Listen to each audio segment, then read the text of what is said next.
Hello दोस्तों, welcome back. Board exams अब बहुत ही नज़दीक हैं और इन बोर्ड एग्जाम्स में अपीयर होने वाले हर स्टूडेंट को इस बात की फिक्र है कि वो कैसे अच्छे मार्क्स और अच्छे रिजल्ट लेकर आए। लेकिन अच्छे मार्क्स और अच्छे रिजल्ट के लिए अच्छी पढ़ाई होना भी ज़रूरी है। इसलिए हर स्टूडेंट को इस बात की भी फिक्र है कि वो कैसे इस कम से कम पीरियड के अंदर ज़्यादा से ज़्यादा पढ़ाई कर सके। लेकिन ज़्यादा पढ़ाई से भी कई बार कुछ नहीं होता, क्योंकि पढ़ाई इफेक्टिव होनी चाहिए, फ्रूटफुल होनी चाहिए और प्रोडक्टिव होनी चाहिए।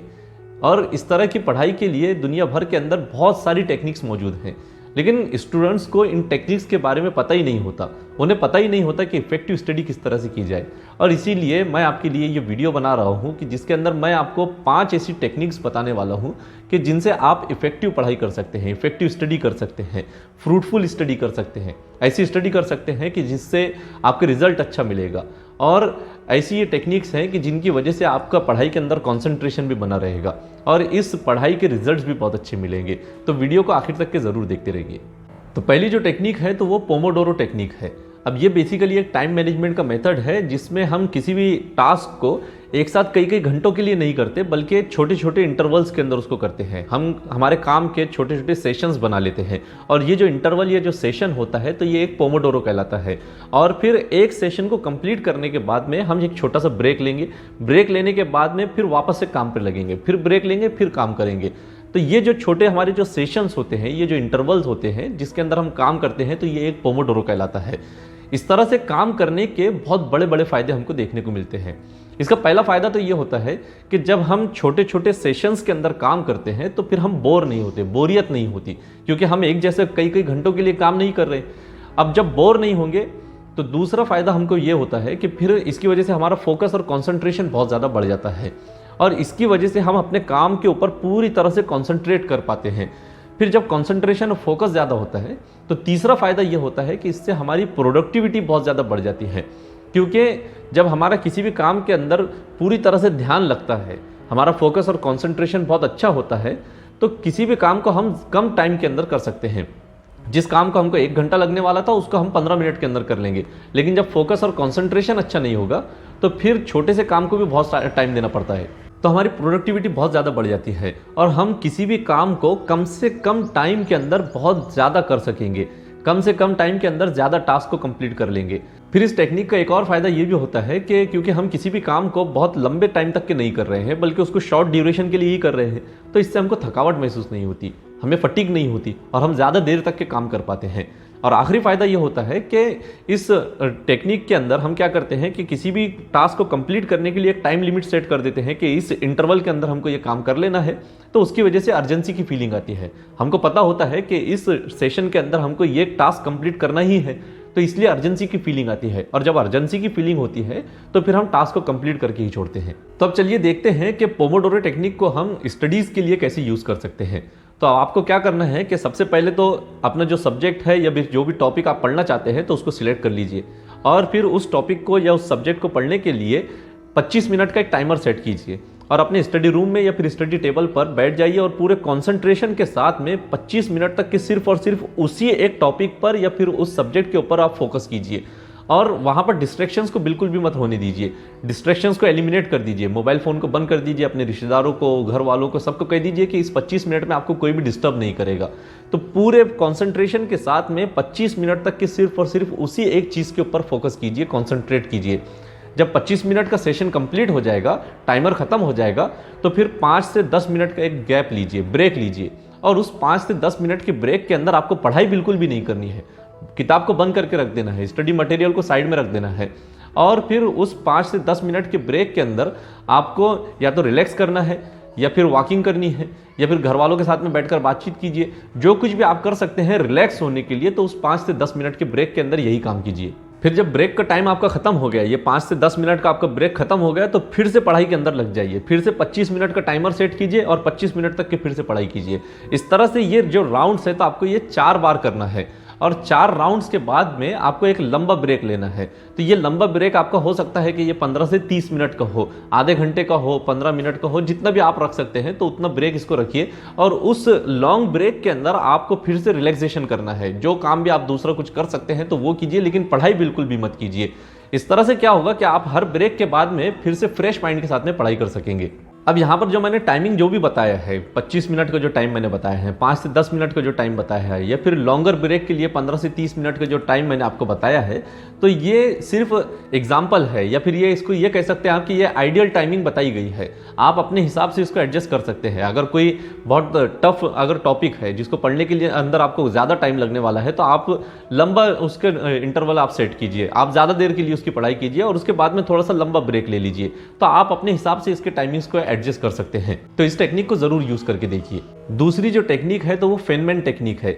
ये स्पेशली लर्निंग और अंडरस्टैंडिंग के लिए ही बनाई गई टेक्निक है। इसके 3 बड़े बड़े फायदे हमको मिलते हैं। पहला तो ये मिलता है कि जिस टॉपिक को या जिस सब्जेक्ट को हम पढ़ना चाहते हैं, जिसको समझना चाहते हैं, तो उसकी अंडरस्टैंडिंग बहुत अच्छी हो जाती है और ये टॉपिक या फिर ये जो सब्जेक्ट होता है तो ये बहुत अच्छी तरह से हमको समझ में आ जाता है। दूसरा इसका फ़ायदा ये होता है कि इससे हमारा इस टेक्निक को यूज़ करने से हमारे जो डाउट्स होते हैं तो वो ख़त्म हो जाते हैं, क्लियर हो जाते हैं पूरे। कोई डाउट हमको किसी भी टॉपिक के या सब्जेक्ट के बारे में बचता नहीं है। और तीसरा फ़ायदा ये होता है कि हमें पता चल जाता है कि जिस टॉपिक को या जिस सब्जेक्ट को हम पढ़ना चाहते हैं तो हमारे वीक पॉइंट्स कहाँ कहाँ पर है, कहाँ पर हमारी कमज़ोरी है, किस चीज़ को और ज़्यादा मजबूत करने की ज़रूरत है। तो अब चलिए देखते हैं कि कैसे फेनमैन टेक्निक को हम यूज़ कर सकते हैं पढ़ाई करने के लिए। फेनमैन टेक्निक की पहली स्टेप ये होती है कि जिस टॉपिक को या जिस कंसेप्ट को आपको समझना है, जिसको पढ़ना है, जिसको आप अच्छी तरह से समझना चाहते हैं, याद रखना चाहते हैं, तो उसको सिलेक्ट कर लीजिए और उसकी थॉरो स्टडी कीजिए। और स्टडी करने के लिए आपको पोमोडोरो टेक्निक का यूज़ करना है फिर से। तो पोमोडोरो टेक्निक का यूज़ करके उस टॉपिक को या उस कंसेप्ट को अच्छी तरह से पढ़ लीजिए, उसकी थॉरो स्टडी कीजिए और फिर उसके बाद में अगली स्टेप की तरफ बढ़िए। फिर एक बार जब उस कंसेप्ट की या उस टॉपिक की आपकी स्टडी अच्छी तरह से हो गई, तो फिर स्टेप 2 ये होती है कि अब आपको ये जो टॉपिक है या ये जो कंसेप्ट है जिसको आप पढ़ना चाहते हैं, तो उसको किसी बच्चे को पढ़ाना है, छोटे बच्चे को पढ़ाना है। या फिर अगर छोटा बच्चा नहीं है तो फिर किसी ऐसे इंसान को पकड़िए कि जिसको उस टॉपिक के या उस कंसेप्ट के बारे में ज़ीरो नॉलेज है, उसने कभी सुना तक के नहीं उस टॉपिक के बारे में, और उस इंसान को आपको वो टॉपिक समझाना है, वो कंसेप्ट समझाना है। और ये जो समझाने का जो प्रोसेस होगा, तो फिर इसके अंदर आपको बहुत ही सिंपल लैंग्वेज को यूज़ करना है, बहुत हार्ड उसके अंदर टर्म्स को यूज़ नहीं करना है। ऐसा नहीं होना चाहिए कि उसको बात समझ भी नहीं आ रही है, उसको आपको समझाना है किसी भी हालत में। तो आप इसको फिर सिंपल लैंग्वेज के अंदर समझाइए, उसको एग्जाम्पल्स के ज़रिए से समझाइए, या फिर उस टॉपिक का या उस कंसेप्ट का डेली लाइफ में क्या इम्प्लीमेंटेशन हो सकता है, तो इन सब चीज़ों के ज़रिए से आप उसको वो टॉपिक या फिर वो कंसेप्ट समझाइए। तीसरी स्टेप ये होती है कि जब आप उसको ये टॉपिक समझा रहे हैं, उस बच्चे को या उस इंसान को जब आप टॉपिक समझा रहे हैं या ये कंसेप्ट समझा रहे हैं, तो उसके अंदर आपको फिर नोट डाउन करनी है कुछ चीज़ें। जैसे आप उसको समझाने में कहाँ पर नाकाम हुए, कौन सी चीज़ है कि जो आप उसको समझा नहीं पाए अच्छी तरह से। जब आप ये चीज़ को नोट डाउन कर लेंगे कि आप ये चीज़ उसको समझा नहीं पाए, तो इसका मतलब ये है कि आप खुद उस टॉपिक को अच्छी तरह समझ नहीं पाए, उस कंसेप्ट को आप खुद समझ नहीं पाए। तो उस गैप को फिर अंडरलाइन कीजिए, उसको हाईलाइट कीजिए, नोट डाउन कीजिए कि ये जो कंसेप्ट है, इस कंसेप्ट का ये जो एक पॉइंट है तो मैं सामने वाले को समझा नहीं पाया, इसका मतलब ये चीज़ खुद मुझे भी समझ नहीं आई।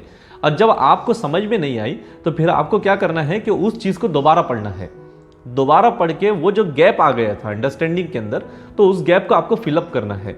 और ये जो फिलअप करने का जो प्रोसेस है, तो जब तक कि आप अच्छी तरह से सामने वाले को वो बात समझा नहीं देंगे, तो उस वक्त तक कि ये चलता रहेगा। तो आपको समझाना है, गैप्स को नोट डाउन करना है। जब गैप्स को नोट डाउन कर लिया तो उन गैप्स को फिर आपको फिलअप करना है। फिलअप करने के बाद में आपको दोबारा स्टडी करनी है, फिर से समझाना है, फिर से स्टडी करनी है, गैप्स को फिलअप करना है, फिर से समझाना है, जब तक कि उसको अच्छी तरह से वो चीज़ समझ में ना आ जाए। अब जब आप इस टॉपिक को या इस कंसेप्ट को इतने बार बार पढ़ेंगे और इतने बार बार आप रिविजिट करेंगे उस कंटेंट को, तो फिर ये जो इन्फॉर्मेशन आपके पास में होगी तो ये बहुत ही थॉरो हो जाएगी, बहुत ही कॉन्क्रीट हो जाएगी। तो फिर आपको आखिरी स्टेप की तरफ बढ़ना है, और वो ये है कि आपको फिर उस टॉपिक के अंदर जो मौजूद कॉम्प्लेक्स आइडियाज़ है, तो उनको फिर आपको सिंप्लीफाई और क्लेरिफाई करना है। तो बहुत ही सिंपल लैंग्वेज के अंदर, ओन वर्ड्स के अंदर उन आइडियाज़ को, वो जो कॉम्प्लेक्स आइडियाज़ है, तो उनको सिंप्लीफाई कीजिए, उनको क्लेरिफाई कीजिए। तो ये फेनमैन टेक्निक आपकी बहुत ज़्यादा मदद कर सकती है किसी भी टॉपिक को अंडरस्टैंडिंग के अंदर या फिर उसकी लर्निंग के अंदर। तो इस टेक्निक को भी ज़रूर यूज़ कीजिए। अब नेक्स्ट जो टेक्निक है तो वो बहुत ही इंटरेस्टिंग टेक्निक है, और ये बेसिकली एक प्रोडक्टिविटी स्ट्रेटजी है। इसका नाम है ईट दैट फ्रॉग। तो सही सुना आपने कि ये जो नाम है, इसका मतलब है कि ये एक मेंढक है, आपके हाथ में मेंढक है, इमेजिन कीजिए, और उस मेंढक को आपको खाना है, उसको निगलना है। तो अब सुनकर ही बदन के ऊपर झुरझुरी आती है, एक ऑकवर्ड फीलिंग आती है कि ये मेंढक है, मेंढक को आपको खाना है। लेकिन बेसिकली यही जो चीज़ है, तो इस टेक्निक की ये स्पिरिट है, इसकी रूह है। और इस टेक्निक का यूज़ करके आप अपनी स्टडीज़ को बहुत ज़्यादा फ्रूटफुल बना सकते हैं। तो इसके अंदर क्या होता है कि बेसिकली हम क्या करते हैं कि हमारे जो टास्क होते हैं तो उन टास्क में से हम सबसे ज़्यादा चैलेंजिंग या फिर सबसे ज़्यादा इंपॉर्टेंट टास्क को सिलेक्ट करते हैं और सबसे पहले उस टास्क को करते हैं। तो बाकी जो दूसरे टास्क होते हैं तो उनका नंबर बाद में लाएंगे। सबसे पहले सबसे मुश्किल और सबसे ज़्यादा ज़रूरी टास्क को हम करेंगे। चलिए देखते हैं पढ़ाई के अंदर इसका इस्तेमाल कैसे कर सकते हैं। तो सबसे पहली चीज़ आपको ये करनी है कि आपकी जितनी भी सब्जेक्ट्स हैं तो उनकी एक लिस्ट बनाइए और उन सब्जेक्ट्स में से सबसे पहले उस सब्जेक्ट को सिलेक्ट कीजिए कि जो आपके लिए सबसे ज़्यादा चैलेंजिंग है या फिर सबसे ज़्यादा इंपॉर्टेंट है, और सबसे पहले उस सब्जेक्ट की पढ़ाई को शुरू कीजिए। तो अब देखिए कि ये जो सब्जेक्ट या फिर ये जो टॉपिक आपने सिलेक्ट किया है तो ये आपके लिए सबसे ज़्यादा चैलेंजिंग है या फिर ये सबसे ज़्यादा इंपॉर्टेंट है, तो इसलिए इसके लिए सबसे ज़्यादा टाइम भी आपको देना पड़ेगा, ज़्यादा टाइम इसके लिए देना पड़ेगा। तो आपको ये करना है कि जब आप इसकी पढ़ाई शुरू करेंगे तो आपको दिन में जल्दी पढ़ाई शुरू करनी है। ऐसा नहीं है कि आप हमेशा अगर 10-11 बजे पढ़ाई करते हैं तो इसकी भी पढ़ाई आप 10-11 बजे कर रहे हैं, नहीं, बल्कि आपको 7-8 बजे से पढ़ाई शुरू कर देनी पड़ेगी। क्योंकि जल्दी पढ़ाई करने का फ़ायदा क्या होता है कि सुबह सुबह के वक्त हमारी एनर्जी भी बहुत पीक लेवल पर होती है और हमारा फोकस और कंसंट्रेशन भी पीक लेवल पर होता है। तो ये दोनों चीज़ों का फ़ायदा उठाकर आप इस सब्जेक्ट को बहुत आसानी से कंप्लीट कर सकते हैं। अगली चीज़ जो आपको इस प्रायोरिटी सब्जेक्ट को कंप्लीट करने के अंदर जिसका ध्यान आपको रखना है वो ये है कि इस सब्जेक्ट को एक साथ लेकर मत बैठ जाइए, वरना ये आपको बहुत बड़ा पहाड़ आपके सामने नजर आएगा। तो ये मत कीजिए, बल्कि इस सब्जेक्ट को या इस टास्क को आप ब्रेक डाउन कर लीजिए छोटे छोटे और मैनेजेबल टास्क के अंदर। आप इसको ब्रेक डाउन कर लीजिए, छोटे छोटे हिस्से इसके कर दीजिए। और इसका फ़ायदा ये होगा कि ये जो आपके पास में छोटे छोटे इसके जो हिस्से आ जाएंगे तो आप एक वक्त में एक ही हिस्से को कंप्लीट करने की फिक्र में रहेंगे। तो इससे आपको घबराहट नहीं होगी, परेशानी नहीं होगी, आप इसको देखकर डरेंगे नहीं। और जब आप इसको देखकर डरेंगे नहीं, घबराएंगे नहीं और ये छोटे छोटे टास्क आपके सामने होंगे तो आप इनको बहुत आसानी से अचीव कर लेंगे, इनको बहुत आसानी से आप कंप्लीट कर लेंगे। और इस तरह से छोटे छोटे टास्क को जब आप कंप्लीट करते चले जाएंगे तो आपका प्रोग्रेस बहुत अच्छा होगा, आप बहुत जल्दी जल्दी आगे बढ़ेंगे। तो ब्रेक डाउन कीजिए किसी भी टास्क को, या फिर जो सब्जेक्ट आपको चैलेंजिंग लग रहा है तो उसको ब्रेक डाउन कर दीजिए। अगली चीज़ जिसका आपको ध्यान रखना है वो ये है कि आपको डिस्ट्रैक्शंस को बिल्कुल एलिमिनेट कर देना है। जब आप इस सब्जेक्ट को या इस टॉपिक को आप पढ़ने के लिए बैठेंगे तो वहाँ पर डिस्ट्रैक्शंस बिल्कुल भी नहीं होनी चाहिए। आपके मोबाइल फ़ोन की नोटिफिकेशंस पूरी की पूरी बंद होनी चाहिए। आप किसी खामोश जगह पर बैठिए, स्टडी रूम के अंदर बैठिए। और अगर आप ये चाहते हैं कि आपकी प्रोडक्टिविटी और ज़्यादा बढ़ जाए तो फिर मोबाइल फ़ोन पर या फिर आपके टैबलेट, लैपटॉप वगैरह के अंदर आप कुछ प्रोडक्टिविटी टूल्स वगैरह यूज़ कर सकते हैं, कुछ ऐप्स वगैरह यूज़ कर सकते हैं, या फिर अगर इनको यूज़ नहीं करना चाहते तो फिर कुछ और दूसरी चीज़ें आप खरीद सकते हैं जिनसे आपकी प्रोडक्टिविटी बहुत ज़्यादा बढ़ जाएगी। लेकिन डिस्ट्रैक्शंस बिल्कुल भी नहीं होना चाहिए इस सब्जेक्ट की पढ़ाई के अंदर। फिर अगला काम ये कीजिए कि इस सब्जेक्ट को या फिर टॉपिक को जब आप पढ़ने के लिए बैठ रहे हैं तो फिर अनलिमिटेड टाइम मत इसको दे दीजिए, बल्कि एक टाइम लिमिट सेट कीजिए कि ये मेरी डेडलाइन है, यहाँ पर पहुँचकर मुझे इस सब्जेक्ट को या इस टॉपिक को ख़त्म कर देना है। जब आप इस तरह की डेडलाइन अपने लिए तय कर लेंगे तो फिर आप उस सब्जेक्ट को कंप्लीट करने की फिक्र के अंदर लगे हुए रहेंगे और इस डेडलाइन को देखते हुए आप कभी भी प्रोक्रेस्टिनेट नहीं करेंगे। प्रोक्रेस्टिनेशन से आप बच जाएंगे, उसको टालेंगे नहीं। और इस तरह से जब आप उस सब्जेक्ट को कंटिन्यू पढ़ते चले जाएंगे तो फिर आप बहुत अच्छी तरह से प्रोग्रेस कर पाएंगे। सबसे आखिरी चीज़ जो आपको करनी है वो ये है कि जब आप इस टॉपिक को या इस चैलेंज को आप जब कंप्लीट कर लेंगे तो फिर अपने आप को इनाम दीजिए, अपने आप को रिवार्ड कीजिए, कुछ अच्छी चीज़ अपने आप को गिफ्ट कीजिए। या तो एक अच्छा सा ब्रेक ले लीजिए, शॉर्ट ब्रेक लीजिए, अपना एक फेवरेट स्नैक खा लीजिए, कोई अगर फेवरेट आपका शो वगैरह है तो वो देख लीजिए, कोई फेवरेट गेम खेल लीजिए, अपने फैमिली के साथ में, फ्रेंड्स के साथ में थोड़ा सा वक्त बिता दीजिए। तो अपने आप को रिवार्ड दीजिए। जब आप अपने आप को रिवार्ड देंगे तो आपको इसकी वजह से अच्छी फीलिंग आएगी। इस टेक्निक को यूज़ करने के 3 बड़े बड़े फायदे हमको देखने को मिलते हैं। पहला फायदा इससे हमको ये मिलता है कि इससे हम प्रोक्रेस्टिनेशन से बहुत ज़्यादा बच जाते हैं। जब हमारे सामने डेडलाइन होगी, जब हमारे सामने एक टास्क को कंप्लीट करने की टाइम लिमिट होगी तो फिर हम प्रोक्रेस्टिनेट नहीं करेंगे इस चीज़ को। दूसरा फायदा ये होता है कि इस तरह से काम करने से हमारी प्रोडक्टिविटी बहुत ज़्यादा बढ़ जाती है। हम कामों को बहुत आसानी से कर गुजरते हैं। जब हम ये देखते हैं कि हमने एक बड़े काम को कंप्लीट कर लिया है तो फिर हम दूसरे कामों की तरफ भी बढ़ते हैं, छोटे छोटे और आसान कामों की तरफ भी बढ़ते हैं। और तीसरा और बहुत अच्छा फायदा इसका ये होता है कि इससे हमको सेंस ऑफ अकम्प्लिशमेंट आता है।